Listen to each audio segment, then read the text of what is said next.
In this video, I want to peel back the layers as to how I was able to grow an Instagram page to over 250,000 followers without showing my face. Now, a little bit of a heads up, this is not going to be one of those Instagram marketing videos where I give you tips, tricks, and hacks as to how to grow your page. The growth of my page has been actually very steady and consistent. I started this in 2019, and up until the time of recording this in 2024, we're coming up to about 5 years that I've been growing this community. And the truth about this story is that it follows my career in football a lot more closely than necessarily it being just a business endeavor. So for me to really give you the in-depth as to the growth of the page, I'm gonna have to start with a little bit about my personal playing career. If this is your first time on this channel, my name is Carl Hinkson. I'm the founder of FootyTutor, and I like to use this channel to document behind the scenes of everything I'm doing with FootyTutor and also all of the other strategies I'm implementing in my daily work as a digital marketer. So if that's something that's interesting to you, highly recommend that you go ahead and subscribe for future videos. And without beating around the bush anymore, let's just get into the video. The idea for doing something like this actually started out when I was in college. I had the amazing opportunity to leave my home country of Barbados and to play at the NCAA Division 1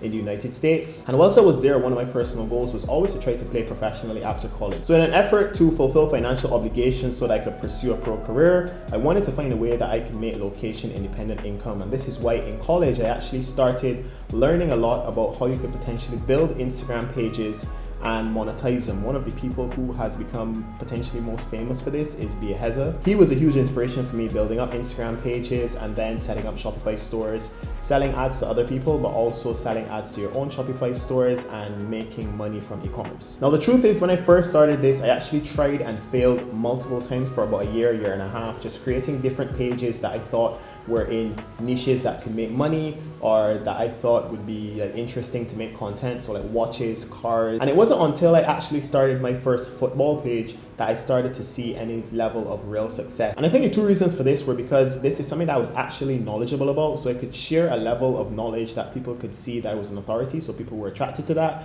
And I was just very motivated by football. Even until today, it's still quite easy for me to engage in that community just because it's a very natural part of me, liking the sport. I just say that because I know there's going to be some people watching this video interested in potentially starting your own business, and those are two things I highly recommend that you think about when you get into business. What is something that you're going to enjoy doing for the long term? When I finally started my football page, we actually grew from 0 to 10K within the first 3 weeks, and that was because I had so much knowledge, I had so much experience, I knew exactly what I needed to do to grow. I just wasn't positioned well within the marketplace. So as soon as I applied my actual love and passion to all of the knowledge that I had been gathering before by failing in other pages, it absolutely took off. Now, this happened right around August 2019, which was perfect because I was hoping to be able to leverage this online community to document my journey and have some sort of income to be able to go overseas and pursue my dream of being a professional athlete. Now, right at the beginning of January 2020, I actually made the strategic decision to drop out of college and try to pursue football as a full-time career. Potentially the worst time anyone could have ever tried to become a professional athlete. And I'm sure each and every one of us have our own story about how 2020 went, but for me, what that actually looked like was I had a little bit of traction, so I just doubled down on the thing that was working for me when everyone was stuck inside, and I was actually able to get my first contract gig. And so that proved to me that there were many more opportunities and avenues that I could use to go around in this field than I had previously thought about. Now, in any story, guys, it's never just smooth sailing. So in that period of growing to about 50,000 followers during 2020, I actually became super burnt out. I didn't have any systems in place. I was waking up every single day and creating a carousel type post. It was all text-based. I was doing this post every single day. It was basically the whole foundations of my business. I thought as long as I'm, showing up online consistently, then something is bound to happen. And things did happen. I did manage to make some good connections. But after working on the same thing every single day for like 7, 8, 9 months, I was so burnt out. I was very demotivated. I didn't want to make any posts anymore. And I knew that I needed to make a change if I was going to grow to 100K.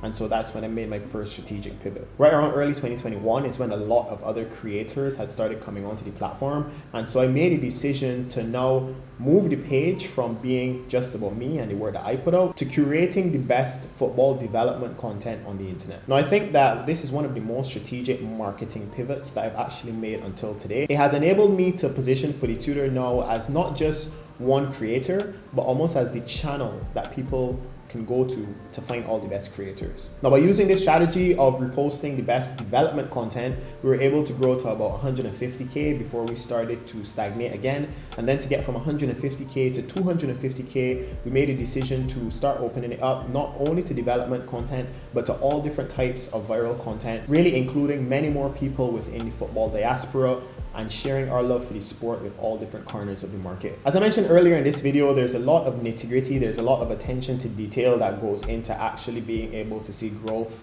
exponentially, but that's not the point of this video. If you're interested in learning about those tactics, I highly recommend that you not only subscribe for future videos, but you check out the newsletter that I write on a week-to-week basis, where I actually do deep dives on the strategies that I'm using to grow the FootyTutor community and also the brands that I work with in my consulting. Now that we've reached about 250,000 followers, we're changing our focus from just focusing on growth to really focusing on fostering community. We really want to focus on doing a lot more quality as opposed to just blasting out quantity of posts. And we really want to make sure that we're speaking to the segments of the market that we are most passionate about and that we feel can really help to advance our cause of ensuring that we provide high-level access to education and infrastructure to help the next generation of footballers to be the best that they can be. And apart from the amazing content that we're doing, we're currently working on something that I think could be the #1 companion to the everyday footballer, really giving them access, as I mentioned before, to very high level education and coaching tips. Can't really spill the beans on that too much right now, but I can say that we are also forming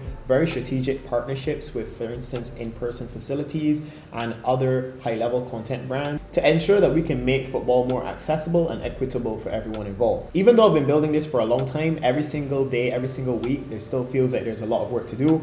And there's so many opportunities that are now being made available to me to be able to achieve my higher level goals of honestly just creating a platform that can provide as many value to each and every one of you guys. And one thing that I've been meaning to do but I haven't been doing is to make videos like this where I bring you guys into the journey and really show you the behind the scenes of exactly what it is I'm doing, telling my personal story and letting you guys be a part of the growth of FootyTutor. And now if that's something that you're interested in, please let me know down in the comments below what other types of videos you would like to see, and subscribe for future videos as I take you guys behind the scenes of not only building FootyTutor, but of all the other things that I'm doing with AI content creation and digital marketing in general. That's all I got for this video, guys. I hope you enjoyed it. It's been your boy Carl. I'll see you in the next one. Take care.